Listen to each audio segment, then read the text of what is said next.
Oke.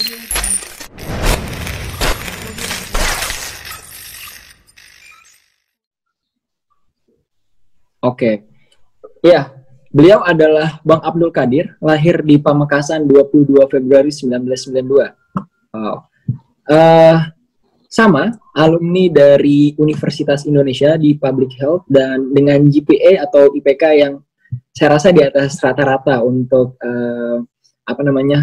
universitas standar di Universitas Indonesia. Kemudian melanjutkan studi juga di Ireland, Galway, University of Ireland dengan kurang lebih jurusan yang sama juga. Scientific publication-nya yang ada 4 ya, 1, 2, 3, 4. Kemudian experience-nya sebagai Health Safety and Environmental Officer di PT Depriwangga Indonesia Technical Inspection Service. Kemudian ada juga Lecture Assistant Risk Management di Universitas Indonesia. Ada pengalaman internship juga di PT Pama Persada Nusantara Indonesia. Ini ada beberapa organization experience-nya juga. Jadi memang pembicara kita ini organisatoris, akademisi, dan banyak banget ini ya experience. Finance Controller di of Indonesia Student Association in Ireland. Oh my God. Award achievement-nya Bidik Misi Scholarship Awardee. Kemudian sebagai semifinalis dari mahasiswa berprestasi di Fakultas Public Health UI dan salah satu penerima dari beasiswa LPDP Afirmasi Indonesia Endowment Fund for Education Award di tahun 2017 sampai 2018. Oke, tanpa memperpanjang kata lagi, jadi sharingnya langsung kita serahkan kepada Bang Abdul Qadir. Kepada Bang Abdul Qadir dipersilahkan. Ya, terima kasih Mas Asman. Apakah suara saya kedengaran ya? Kedengaran Bang. Oke, ya. Assalamualaikum warahmatullahi wabarakatuh. Waalaikumsalam. Selamat pagi semuanya. Semoga dalam keadaan sehat di tengah situasi COVID ini ya. Sebelumnya dimulai selaku orang K3, saya ingin berpesan ke teman-teman untuk selalu mensupport pemerintah dan semua gugus COVID gitu ya.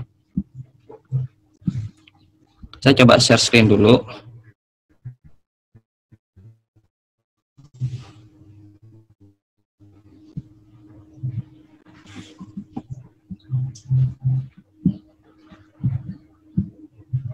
Apakah sudah kelihatan screen-nya?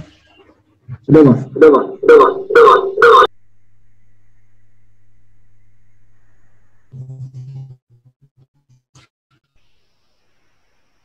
Ya,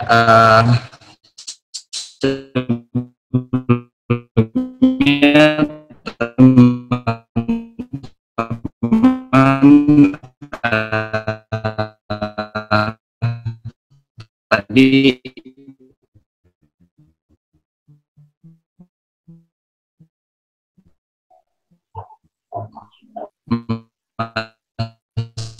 sudah menjabarkan terkait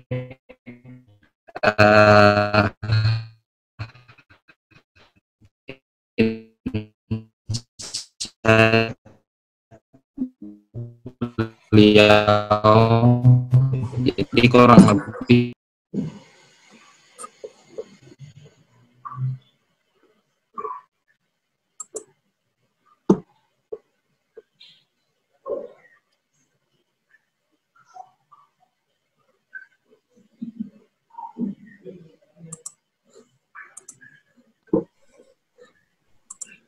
Bang Ading sepertinya suaranya hilang-hilang Bang.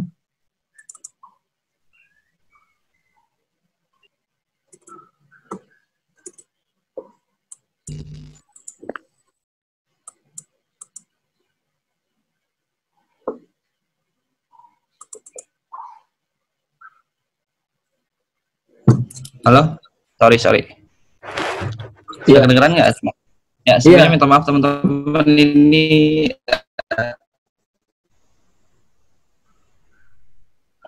mungkin sinyalnya terganggu karena sekarang lagi posisi di kampung halaman.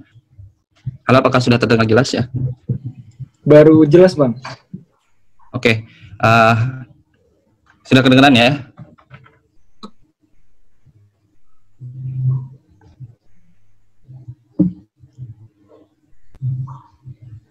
Boleh dites lagi, Bang Ading? Tes kedengaran? Udah kedengaran? Oke, boleh, Bang. Oke. Siap. Sorry ya, ini mungkin sinyal terkendala sinyal, dan mudah-mudahan nggak ada gangguan lagi. Masih terdengar kah, Azman? Aman. Lebih baik. Saya akan menyampaikan beberapa paparan.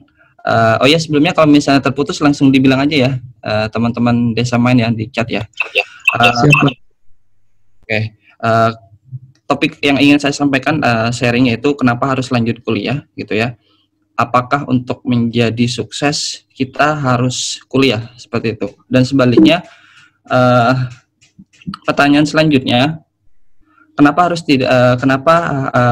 tidak harus lanjut kuliah itu juga penting atau menjadi suatu option buat teman-teman seperti itu. Nah, ini akan saya kupas berdasarkan pengalaman saya seperti itu. Nah, sebelumnya berbicara masalah choice atau pilihan, mungkin masa SMA merupakan salah satu perjalanan yang sudah dimulai. Masa ini mungkin adalah masa transisi gitu ya, untuk bisa memilih, menentukan, apalagi ketika kita sudah kelas 3. Kita dihadapkan untuk mulai berpikir kita mau lanjut kuliah di mana, seperti itu. Bisa jadi juga kita dihadapkan beberapa dilema yang mungkin apakah harus lanjut kuliah atau langsung kerja seperti itu dengan kondisi-kondisi tertentu. Nah, ini tidak berbicara masalah SMA saja, tetapi mungkin ketika nanti teman-teman lulus S1, ada lagi pertanyaan yang mungkin teman-teman harus jawab. Apakah lanjut kerja atau teman lanjut S2? Itu banyak pertanyaan yang sering saya temui, khususnya buat mereka yang mulai merencanakan impian mereka dengan matang seperti itu. Nah, biasanya beberapa masalah yang mungkin teman-teman hadapi, ini berdasarkan pengalaman juga, situasi-situasi yang membuat kita itu harus berpikir keras. Bagaimana kita mengejar mimpi kita, tapi sebelumnya mampu mengidentifikasi jalan mana yang kita akan pilih, seperti itu. Dan biasanya common issue yang pertama itu don't have any clue. Jadi kita tidak mempunyai gambaran nih, kita mau lanjut kuliah di mana, seperti itu, jurusan apa, seperti itu. Ini salah satu masalah yang kita hadapi. Mungkin teman merasakan dulu ketika teman-teman yang di sini sudah S1 gitu ya, jurusannya apa, apakah lanjut atau langsung kerja, seperti itu. Yang kedua, inadequate planning. Jadi tidak mempunyai perencanaan yang matang. Mungkin karena kita belum terpapar informasi secara baik, seperti itu. Sehingga perencanaan ini belum berhasil kita set sedemikian rupa sehingga membuat planningnya itu berjalan sesuai dengan visi yang disampaikan oleh Mas Jabar sebelumnya, bagaimana meng-create-nya, idenya seperti itu. Selanjutnya, kurangnya informasi. Nah, ini juga dihadapi situasi saat ini meskipun era digital, tetapi mungkin kenapa muncul platform-platform yang selalu memberikan informasi, tujuannya meskipun era digital ini tetapi masih ada orang-orang yang membutuhkan informasi, terlebih buat mereka yang tinggal di beberapa daerah yang mungkin akses segala macam menjadi hambatan atau tantangan buat mereka. Yang terakhir, biasanya faktor ekonomi juga menjadi permasalahan yang sering kita hadapi. Mungkin teman-teman yang sekarang memiliki tantangan terkait ekonomi ini juga menjadi masalah buat mereka. Dalam artian mereka berpikir lebih keras atau mungkin mereka berusaha untuk survive dengan kondisi yang mereka hadapi. Nah, biasanya masalah-masalah ini ketika kita hadapi, bagaimana ke depannya tetap bisa mengejar impian kita seperti itu. Nah, ini mungkin yang saya highlight ke depannya. Nah, bagaimana menyelesaikan masalah-masalah yang tadi atau common issue? Tentunya ketika kita dihadapkan dengan suatu masalah gitu ya, hal yang pertama teman-teman harus lakukan yaitu mencari solusinya atau mencari jalan keluarnya. Dan ini keterkaitannya versi saya dengan Mas Jabar tadi. Bagaimana cara untuk menyelesaikan common issues ini, buat saya adalah yang penting itu strategi. Benar yang dikatakan oleh Mas Jabar. Bagaimana kita membuat strategi itu sedemikian rupa, tadi dikatakan oleh Mas Jabar kalau tidak salah ya, bagaimana strategi itu fleksibel dan specify and clearly define, itu betul sekali. Dan biasanya ketika kita berbicara masalah planning gitu ya, we need only thinking about one planning, tetapi bagaimana kita menyusun berbagai planning, karena kemungkinannya nanti itu apa yang kita lakukan atau yang kita inginkan itu tidak sesuai dengan ekspektasi. Itu lumrah teman-teman. Oleh karena itu pentingnya strategi ini membantu teman-teman mengejar cita-cita yang mungkin teman-teman ingin capai seperti itu. Nah, biasanya bagaimana untuk menguatkan ketika kita mengatur strategi? Kembali lagi dengan topik bahwa membangun niat itu penting. Gitu ya. Ini yang paling penting. Kita bagaimana membentuk niat kita itu setekad mungkin niatnya sudah bulat seperti itu. Nah, strategi yang kita sudah buat biasanya percuma kita sudah membuat strategi, tetapi niatnya ini tidak berjalan dengan baik seperti itu. Hanya sebatas strategi yang kita udah atur, tapi niat untuk melakukan itu tidak dijalankan dengan baik. Ketika sudah kita menentukan kita, decision penting gitu ya. Jangan banyak berpikir ketika kita strateginya dibuat tetapi tidak dijalankan. Itu percuma juga. Dan baru komitmen. Apapun yang terjadi, planning yang teman-teman susun harus memiliki komitmen yang kuat. Apa yang teman-teman sudah dipilih harus dijalankan dengan baik gitu. Sehingga nanti kesuksesan menurut teman-teman dalam artian di sini menurut saya sukses itu teman-teman memiliki definisi yang berbeda. Sukses menurut teman-teman, sukses menurut saya itu beda karena kita memiliki salah satu tujuan yang berbeda seperti itu.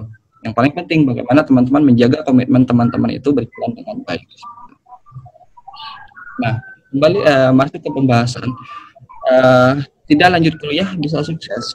Teman-teman saya rasa ini sudah memiliki pandangan ya. Banyak beberapa tokoh yang mereka berhasil di jalannya sukses tanpa harus kuliah. Dan buat saya orang-orang ini sangat luar biasa. Karena kenapa? Biasanya mereka mempunyai prinsip teman-teman. Jadi prinsip dalam hidupnya itu mereka harus menentukan keputusan dirinya mau jadi apa gitu kan. Visi, tujuan dan lain sebagainya. Dia mempunyai prinsip yang kuat hingga mereka berhasil menentukan arah jalan yang dia tentukan seperti itu. Ketika dia sudah mempunyai prinsip, otomatis niat, decision makingnya, komitmennya mau tidak mau harus kuat seperti itu. Dan biasanya untuk mereka yang sukses tanpa kuliah, tentunya didukung oleh gifted atau otodidak. Mereka mempunyai keahlian-keahlian yang mungkin kita tidak memiliki. Nah, gifted ini ketika mereka mempunyai gifted yang dianugerahkan oleh Tuhan, mereka menggunakannya dengan baik, mampu mengidentifikasi, mampu membuat planning yang mungkin mereka bisa lakukan dengan skill yang mereka punya, seperti itu. Dan mereka yang sukses tanpa kuliah, saya rasa berani mengambil risiko seperti itu ya. Karena apa? Mungkin teman-teman yang sekarang berpendidikan, mungkin selain knowledge gitu ya, harus tetap mengambil risiko. Tapi buat mereka yang tidak kuliah, mereka harus berani mengambil risiko atas apa yang mereka ambil gitu ya. Karena risiko yang mereka ambil,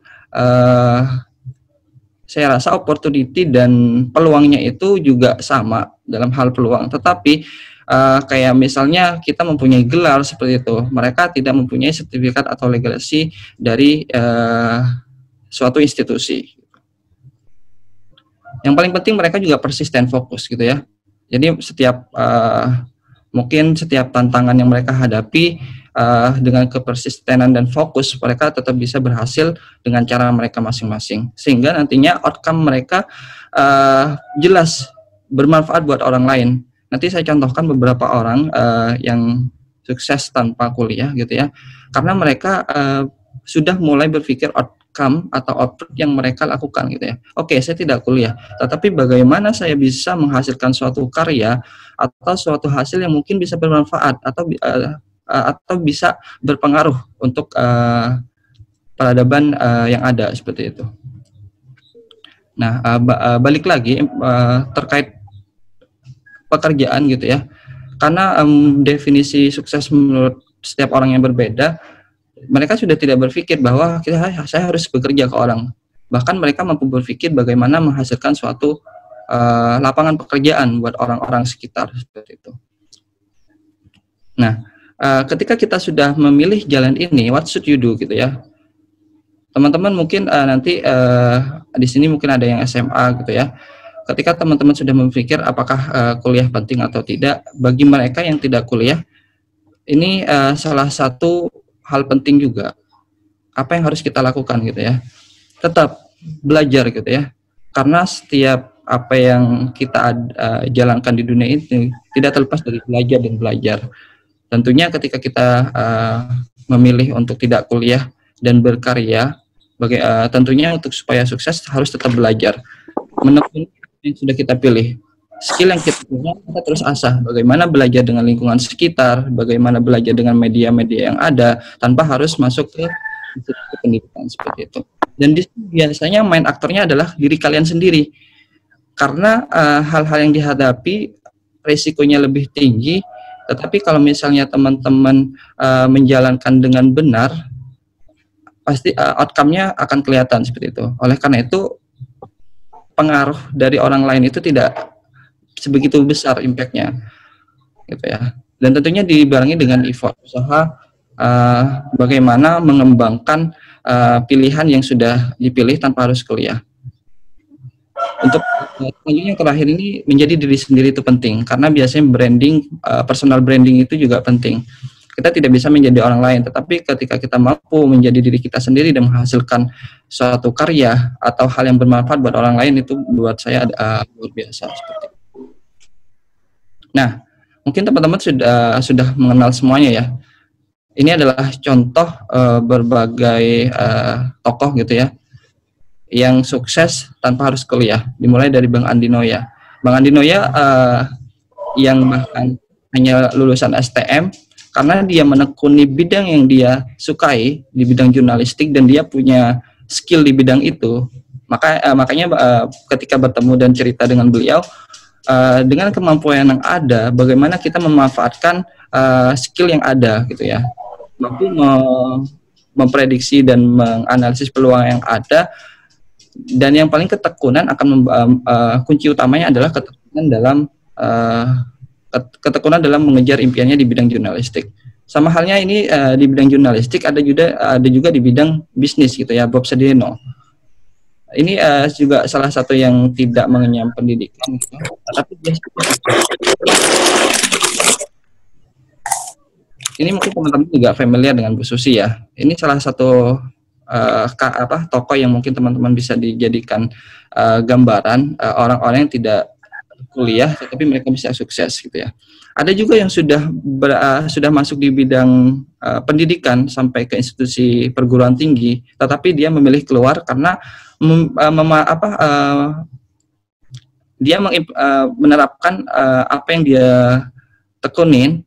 Seperti Jack Dorsey, pencipta Twitter, dia suka di bidang komputer, akhirnya dia terlalu asik di bidang ini sampai akhirnya tidak memikirkan untuk kuliah gitu ya. Tetapi kenyataannya dengan orang-orang seperti itu, persisten, fokus, dan bisa mengembangkan skill yang ada, dia mampu menghasilkan suatu karya yang manfaatnya kita bisa rasakan gitu ya. Terakhir yang Lauren adalah salah satu desainer gitu ya. Itu artinya untuk menjadi sukses tanpa kuliah itu rata-rata mereka memiliki skill yang dimanfaatkan dengan baik gitu ya. Ketika kita punya skill misalnya, bahkan bisa jadi teman-teman sekarang lagi tren YouTuber, apakah seorang YouTuber itu harus kuliah? Beberapa pandangan tergantung dari kita gitu ya. Bagaimana kita memanfaatkan apa yang kita punya dan bisa menghasilkan impact yang sangat besar. Dan buat saya untuk tidak kuliah ini memiliki tantangan atau risiko yang lebih besar dibandingkan dengan yang kuliah.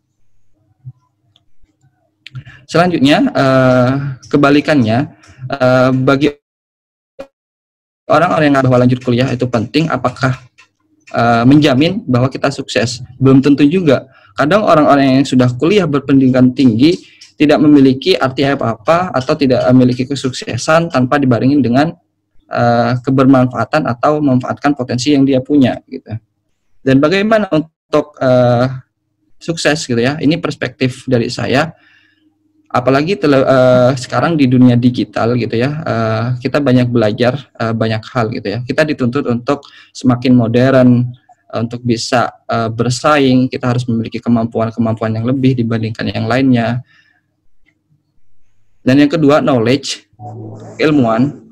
Dibandingkan dengan yang tidak kuliah, biasanya ketika kita melanjutkan kuliah, banyak keilmuan yang kita dapat, berbagai mata kuliah yang kita pelajari. Sementara untuk menjadi seorang yang sukses tanpa kuliah itu biasanya lebih fokus ke bidang yang dia tekunin, desainer, bidang bisnis, seperti itu. Dan mereka bisa banyak belajar dari media juga. Dan sekarang kenapa kuliah penting ya, karena banyak requirement yang mengharuskan persyaratan, misalnya harus memiliki ijazah S1 seperti itu. Nah, job opportunity, ketika kita sudah mempunyai ijazah gitu ya, peluang untuk mendapatkan pekerjaan atau membantu kita dalam menemukan suatu pekerjaan ini sangat mudah gitu. Nah, biasanya yang melanjutkan di bidang pendidikan, orientasi mereka adalah akademik gitu ya. Ketika orang-orang yang memiliki tujuan untuk bisa menjadi dosen atau misalnya menjadi akademisi, ini salah satu hal penting untuk kita mempunyai salah satu keahlian di bidang pendidikan. Nah, passion. Teman-teman nanti kalau misalnya melanjutkan ke perkuliahan gitu ya, diusahakan menjalankan sesuai dengan passionnya. Kenapa? Passion ini menjadi penting untuk memanfaatkan atau menggali potensi yang kita punya, sehingga membantu kita menjadi opsi kenapa pendidikan itu penting gitu ya. Ketika passion di menempuh pendidikan itu penting, maka teman-teman menjalankan pendidikan itu sendiri dengan baik. Nah, ini contohnya gitu ya, teman-teman. Saya ambil contoh, bahkan bagi mereka yang menurut saya seorang artis itu akan sukses tanpa harus kuliah, tetapi buat mereka ini menunjukkan bahwa menempuh pendidikan itu sangat penting gitu ya. Meskipun mereka berdua ini artis, tapi mereka memiliki insight atau pandangan bahwa pendidikan itu tetap penting. Bahkan ini kebalikannya. Mbak Raini, salah satu rekan LPDP gitu ya, beliau memberikan influence kepada kita semua bahwa mereka dengan orang-orang yang seperti mereka bahkan memiliki suatu tantangan yang lebih besar, dan menjadi sangat luar biasa ketika beliau menyelesaikan S3-nya walaupun kondisi keluarganya ini menjadi hal yang menjadi tantangan buat seorang Mbak Reni gitu ya. Tetapi dari sini bisa dikatakan bahwa pendidikan itu sangat penting bagi mereka yang ingin memperbaiki nasib kondisi keluarganya seperti itu. Dan melalui pendidikan ini akan membantu untuk masa depan untuk keluarga yang lain, karena memberikan pengaruh, minimal memberikan pengaruh atau memberikan dampak yang besar gitu. Ini salah satu rekan juga. Jadi di sini saya gambarkan kalau untuk menempuh pendidikan saja juga percuma kalau misalnya kita pikirannya hanya selesai dan mendapatkan ijazah gitu. Tapi ini seorang Andri Rizky gitu ya, seorang pendiri Yayasan Pemimpin Anak Bangsa, memberikan arti bahwa pendidikan itu sangat penting. Nah, Yayasan Pemimpin Anak Bangsa ini di daerah Manggarai gitu ya, dia meng-guide atau meng-encourage teman-teman yang putus sekolah dari SD sampai bahkan SMA untuk mengikuti kegiatan paket BC agar mereka tetap dikasih pendampingan untuk tetap bisa kuliah. Karena apa? Karena beliau berpikiran bahwa salah satu cara untuk memperbaiki kondisi mereka adalah pendidikan. Nah, ini salah satu contoh yang menurut saya ketika kita menjadi seorang mahasiswa gitu ya, ketika kita diberi kesempatan untuk menempuh pendidikan, tetap kebermanfaatan harus kita lakukan dengan cara kita sendiri, bagaimana kita bisa bermanfaat, dan kalau bisa kebermanfaatan itu bisa dirasakan oleh orang banyak gitu ya. Nah, kenapa pendidikan penting? Ini salah satu quote yang menurut saya menjadi pegangan saya juga ketika lulus SMA sampai sekarang, yang menjadi pegangan adalah bahwa menurut Malcolm ini, education is the passport to the future, for tomorrow belongs to those who prepare for it today. Jelas bahwa pendidikan ini menjadi paspor untuk masa depan kita gitu ya. Tapi yang menjadi highlight, hari esok diperuntukkan bagi mereka yang menyiapkan hari ini gitu ya. Tergantung teman-teman gitu ya. Bagaimana teman-teman menyiapkan masa depan teman-teman melalui pendidikan dengan cara teman-teman masing-masing gitu ya. Sehingga pembahasan terakhir ini versi saya, kenapa saya lebih memilih alasan untuk melanjutkan kuliah bagi seorang Abdul Qadir gitu ya. Balik lagi ke permasalahan yang saya hadapi waktu itu ketika saya lebih ke kondisi ekonomi teman-teman. Saya 7 dari 8 bersaudara, di mana dari 8 ini tidak ada yang melanjutkan event pendidikan sampai SD. Maling mentok itu SMP. Ketika saya mulai SMA, saya sudah mulai berpikir bagaimana caranya, apakah saya harus melanjutkan tongkat estafet keluarga saya yang lain ketika mereka sekolah gitu ya, dari SMP, mereka tidak melanjutkan karena harus bekerja, misalnya di sawah segala macam, dan mereka sudah memikirkan bahwa pendidikan itu tidak penting. Tapi buat saya sempat berpikir sangat lama, apakah saya bisa kuliah gitu ya. Ini salah satu tantangan yang saya hadapi. Nah, yang seperti saya katakan, setiap masalah pasti ada solusi. Sampai akhirnya ini tempat tinggal saya gitu ya, di suatu dusun di Pamekasan, Madura. Waktu itu masih daerah afirmasi atau daerah dengan keterbatasan gitu ya. Saya sudah mulai berpikir bagaimana caranya saya bisa survive. Apakah saya melanjutkan kuliah atau langsung kerja? Bagaimana caranya sampai akhirnya saya kuliah di SMP 2 dan SMA 1 Pamekasan, salah satu SMP atau SMA favorit di Pamekasan gitu ya. Dari saat itu ketika SMA saya sudah mulai dihadapkan gitu, apakah saya bisa kuliah minimal di daerah Jawa Timur gitulah, UNER waktu itu kepikiran. Apakah saya bisa kuliah di sana?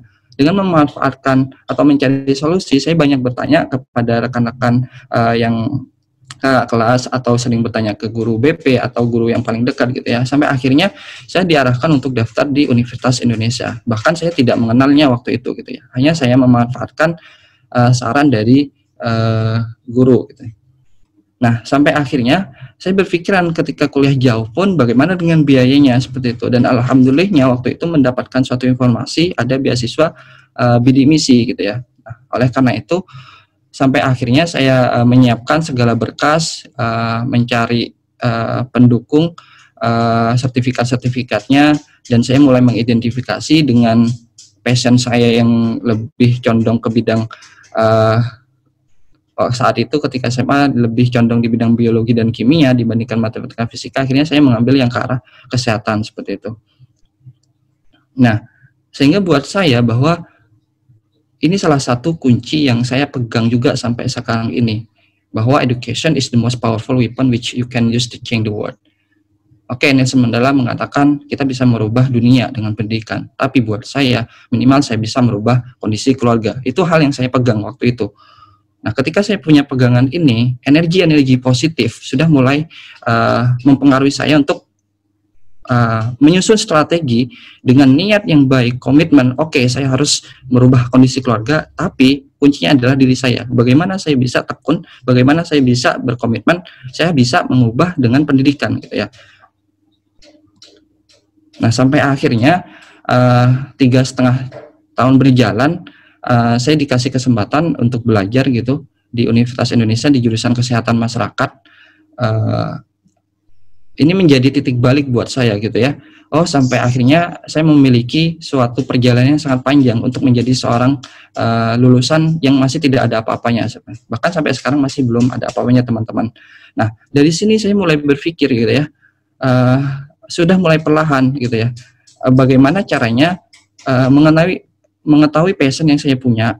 Otomatis ketika teman-teman sudah menjalani masa kuliah S1, sudah memiliki pandangan yang lebih upgrade lagi, lebih luas lagi. Ketika menjadi seorang mahasiswa, bahwa belajar itu tidak hanya di lingkungan kampus, tapi di luar kampus itu penting. Sampai akhirnya saya berpikir, oke, alhamdulillah saya sudah lulus. Berarti saya langkah selanjutnya adalah bekerja. Otomatis saya bekerja walaupun impian saya sudah di-set dari semester 5, saya sudah men-set saya ingin menjadi seorang akademisi. Tetapi untuk lingkungan K3, walaupun menjadi akademisi adalah cita-cita saya, tetapi praktikal itu penting untuk mengetahui gambaran-gambaran implementasi K3 di lapangan. Sampai akhirnya saya memutuskan untuk bekerja gitu ya. Dan ini impian saya singkat gitu ya. Salah satu tujuan saya ingin bawa orang tua saya gitu ya, foto dengan kakak-kakak saya minimal ada gitu ya. Karena dari kecil saya juga punya nggak ada foto dan ini adalah momen yang pas gitu. Nah, dengan energi positif ini sampai akhirnya saya sudah mulai membuat plan yang lebih banyak. Ketika saya lulus, saya harus kerja gitu ya. Ketika kerja, saya mau ngapain? Itu sudah diatur karena strategi dan planning itu penting. Nah, ini ya di sini yang saya ingin sampaikan, ketika teman-teman menjadi seorang mahasiswa gitu ya, belajar itu tidak hanya di kelas gitu ya. Saya banyak belajar itu dari luar bahkan gitu ya. Kebetulan salah satu bidang yang saya tekuni ketika kuliah adalah di bidang sosial masyarakat. Jadi bagaimana saya bisa belajar dengan masyarakat, melaksanakan program-program kesehatan, bagaimana memberikan manfaat yang baik gitu ya. Belajar menjadi seorang yang pribadi yang selalu berpikir bahwa kebermanfaatan adalah harga mati. Dan di sini saya banyak belajar kepemimpinan, belajar bagaimana meng-approach orang, bagaimana kita menjadi seorang yang tidak sombong seperti itu. Nah, ini salah satu karir pertama saya dengan menjadi seorang HSE officer gitu ya, dengan menghasilkan uang pertama kali gitu. Dan saya juga mulai ngerasa bahwa pendidikan itu sangat penting. Dari sini saya sudah mulai membantu keluarga sedikit demi sedikit. Dan yang paling penting ketika saya bekerja memberikan banyak hal gitu ya, bahwa perjuangan itu tidak mudah gitu. Nah, banyak rintangan-rintangan yang mungkin teman-teman hadapi gitu. Sampai akhirnya saya bekerja jauh di Kalimantan, suasana baru di hutan gitu ya, di pertambangan, dan di situ juga banyak memberikan pelajaran dari lingkungan sekitar, termasuk dari alam gitu. Nah, ketika saya sudah mengatur set planning gitu ya, habis kerja ngapain? Dan waktu itu saya men-set untuk bekerja itu minimal setahun lah bekerja, sampai akhirnya saya mencari beasiswa. Dan ketika mencari beasiswa pun untuk men-set kuliahnya sejauh itu masih kuliah di dalam negeri karena itu. Tetapi yang dibilang sebelumnya bahwa planning itu fleksibel gitu ya, banyak terjadi perubahan-perubahan sampai akhirnya ketika banyak diskusi dengan teman-teman dan dosen-dosen diarahkan untuk kuliah di luar negeri gitu. Akhirnya menjadi tantangan sendiri karena waktu itu bahasa Inggrisnya juga menjadi menjadi bumerang buat saya. Karena bahasa Inggris saya itu ketika kuliah pun hampir gak lulus, ketika ada kuliah pun selalu deg-degan. Bahkan kalau UTS atau UAS itu selalu ngulang seperti itu. Nah, bagaimana dengan kuliah gitu kan? Yang bahasa Inggris terakhir TOEFL tes itu ketika masuk UI pun juga dites dengan nilai yang jelek menurut saya 380-an bahasa Inggrisnya seperti itu. Tapi balik lagi gitu ya, ketika kita mempunyai impian, bagaimana kita mengatur strateginya dengan baik. Nah, itu akhirnya saya bisa menentukan gitu ya. Oh, oke, saya mendaftar di luar negeri. Karena beasiswa LPDP ini memberikan fasilitas kepada pada mereka awardee yang afirmasi untuk mendapatkan pelatihan bahasa Inggris gitu. Dan alhamdulillah ketika lolos dikasih pelatihan bahasa Inggris meskipun itu pertama kali belajar IELTS seperti itu. Nah, ini salah satu yang saya katakan tadi, ketika lulus LPDP dikasih pelatihan selama 6 bulan untuk belajar IELTS bersama teman-teman dari Sabang sampai Merauke. Di sini juga banyak belajar banyak hal, belajar daerah, belajar kebudayaan dari masing-masing rekan-rekan yang lain, saling bertukar pikiran, dan yang paling penting itu bagaimana teman-teman komitmen untuk bisa menjalankan amanah untuk menyelesaikan pelatihan bahasa Inggris dengan baik gitu. Nah, sampai akhirnya another journey-nya itu saya yang tidak pernah kepikiran untuk bisa kuliah ke luar negeri, dan ini perjalanan pertama menutup pendidikan karena selama kuliah pun tidak pernah ke luar negeri seperti itu, paling mentok ya di Indonesia gitu. Nah, ini salah satunya saya kuliah di National University of Ireland Galway di bidang sama di bidang ketiga juga, dan ini banyak hal ya, sangat menantang gitu ya, lebih banyak hal-hal yang saya banyak pelajari. Ini bonusnya gitu ya, teman-teman bisa mengeksplor berbagai daerah-daerah atau mengunjungi rekan-rekannya di misalnya di UK atau negara tetangga seperti itu. Cuman ini bukan hal yang penting. Yang paling penting adalah sampai akhirnya saya bisa dikasih kesempatan untuk bisa sharing bersama Bang Andi Noya gitu ya di Kick Andy bahwa beasiswa mengubah nasib menjadi topik mereka gitu ya, dan ini sangat betul. Walaupun sampai saat ini ya saya masih berjuang untuk membantu keluarga gitu ya, tapi dengan pendidikan karena saya menjalani itu benar-benar mampu memberikan saya impact yang luas, termasuk perubahan dalam keluarga gitu. Dan pesan waktu itu ketika di Kick Andy, seberapapun besar impian teman-teman, seberapapun tantangan yang teman-teman hadapin, mau kuliah atau tidak kuliah, yang penting bagaimana teman-teman sukses dengan cara teman masing-masing dan memberikan dampak kepada orang lain.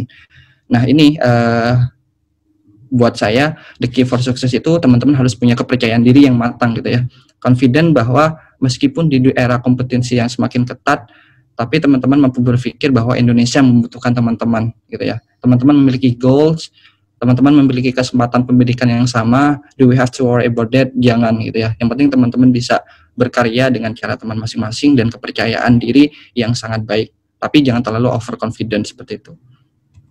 Nah ini what should we do? Saya lanjut ke sini aja. Bagaimana teman-teman bisa menyiapkan impian teman-teman versi saya, going the extra mile, melangkah sejauh mungkin buat teman-teman. Mimpinya apapun silahkan gitu ya. Yang paling penting itu tetap harus planning dan sejauh mungkin teman-teman bisa melangkah. Dan biasanya orang-orang yang memiliki passion atau most passion itu akan lebih sukses. Orang-orang pintar tidak akan sukses kalah sama orang-orang yang rajin, tetapi mereka mempunyai passionate atau konsistensi yang baik gitu. Biasanya orang-orang pintar itu banyak menyepelekan, tetapi orang-orang yang passionate ini mereka kerja cerdas, mereka bagaimana mengatur dengan baik, memberikan impact yang positif di lingkungan sekitar. Iya, tentu teman-teman punya impian besar. Silahkan, impian apapun itu teman-teman tidak salah gitu. Tapi harus mampu mengenal potensi diri teman-teman gitu ya. Mampu memiliki passion, identifikasi kita passionnya di mana ketika kita mengembangkan, apakah sesuai dengan mimpi-mimpi kita. Tidak salah ketika kita men-set impian yang besar gitu ya. Nah ini mungkin Bang Jabar sudah menjabarkan ya. Dulu sama. Saya banyak belajar itu orang kampung yang ke kota gitu ya, langsung disuruh menyusun 1000 mimpi gitu ya. Dan waktu itu tidak mudah menyusun mimpi itu teman-teman. Sampai akhirnya ketika lulus saya masih membuat seperti ini. Ini ketika saya lulus UI, ketika itu sebagai tugas ospek OKK untuk membuat 1000 mimpi, saya mencoba menerapkan dan itu work it gitu. Ketika kuliah pun saya sudah men-set tuh. Ketika saya lulus kuliah, dan ini saya masih ingat, ini saya disusun di tanggal 22 November tahun 2012 waktu itu, saya sudah menulis ketika saya lulus, saya harus bekerja di mana gitu ya. Ketika bekerja, nanti saya karena tujuannya akademisi, saya harus mencari beasiswa untuk melanjutkan S2 gitu. Sampai akhirnya saya tulis, karena persyaratan waktu LPDP untuk afirmasi lebih dari 400, saya harus men-set LPDP scholarship tidak muluk-muluk teman-teman. Saya harus lebih dari 400 untuk TOEFL-nya. Ketika saya bekerja, saya pun tetap mencari waktu luang, menyempatkan waktu saya. Ketika habis kerja malam-malam, saya menyempatkan minimal 1 jam belajar TOEFL gitu. Di weekend saya harus mengurangi bermain saya, dan saya pergi ke saya tinggal di Tangerang Selatan.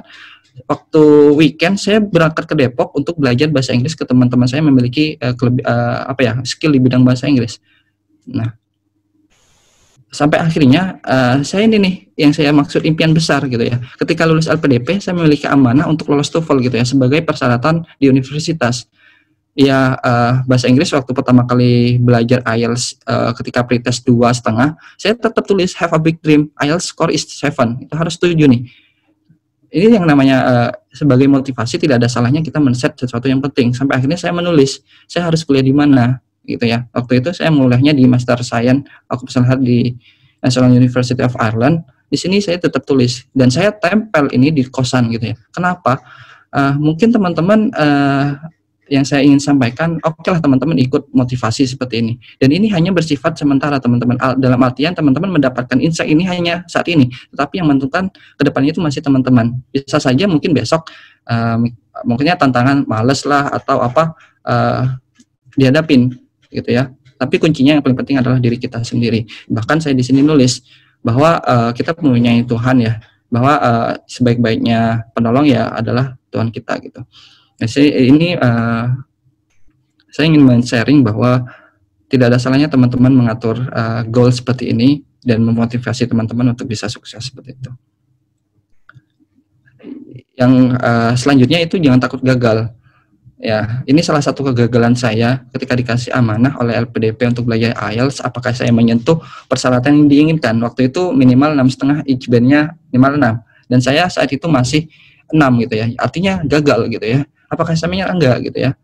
Jadi selama 6 bulan belajar, IELTS-nya masih 6, dikasih amanah sudah mendapatkan beasiswa, apakah saya menyerah gitu ya? Enggak. Akhirnya saya kebetulan tidak mendapatkan tambahan pelatihan. Akhirnya saya memberanikan diri dari Depok waktu itu pulang ke Pamekasan untuk fokus belajar sampai akhirnya belajar secara mandiri, dan alhamdulillah tes yang kedua itu minimal mencapai persyaratan dari universitas. Akhirnya dikasih kesempatan untuk bisa berangkat kuliah. Sampai akhirnya ini salah satu kegagalan yang saya hadapi. Masih banyak kegagalan yang lainnya. Gitu ya. Tidak hanya satu, tetapi yang saya katakan jangan takut gagal. Kuncinya yang penting teman-teman bisa bisa melaksanakan impian teman-teman sesuai dengan plan yang sudah dibuat, effort gitu ya. Nah, yang paling penting buat saya itu adalah find your partners gitu ya. Ini buat saya penting gitu ya. Kenapa? Selain networking, biasanya orang-orang yang memiliki visi dan misi yang sama gitu ya, itu akan memberikan energi positif. Dan ini adalah orang-orang yang waktu itu memberikan energi positif buat saya gitu ya. Ini adalah salah satu orang yang membantu bagaimana ketika saya ingin belajar bahasa Inggris harus pergi ke Depok belajar gitu ya. Kuncinya networking itu penting, dan bagaimana memanfaatkannya itu dengan hal kebaikan gitu ya, saling diskusi gitu itu. Sampai akhirnya ketika memiliki partner yang baik dalam artian saling mengingatkan, terlebih saling mensupport, itu akan membantu teman-teman mencapai impian teman-teman. Bolehlah apakah partner ini gitu ya hanya belajar saja? Enggak, tapi tetap kita nongkrong-nongkrong sambil belajar gitu ya, dan bagaimana memanfaatkan dengan baik gitu. Intinya networking itu penting, terlebih bagaimana teman-teman mengaktualisasi diri untuk mengejar impiannya dan menebar kemanfaatan seperti itu. Dan yang terakhir itu doa. Ini yang paling penting. Ketika teman-teman sudah mempunyai usaha, yang paling penting adalah berdoa dan tentunya izin dan doa restu dari orang tua. Terakhir dari saya, janganlah takut melampaui keterbatasanmu, lawanlah ketakutanmu, dan percayalah kita diberi kemampuan dan ilmu oleh siapa. Ya, teruslah berikhtiar dan berdoa atas apa yang sudah kita pilih, dan selalu istiqomah atas apa yang kita lakukan, dan tetap semangat meraih mimpimu. Sekian dari saya kembalikan ke moderator.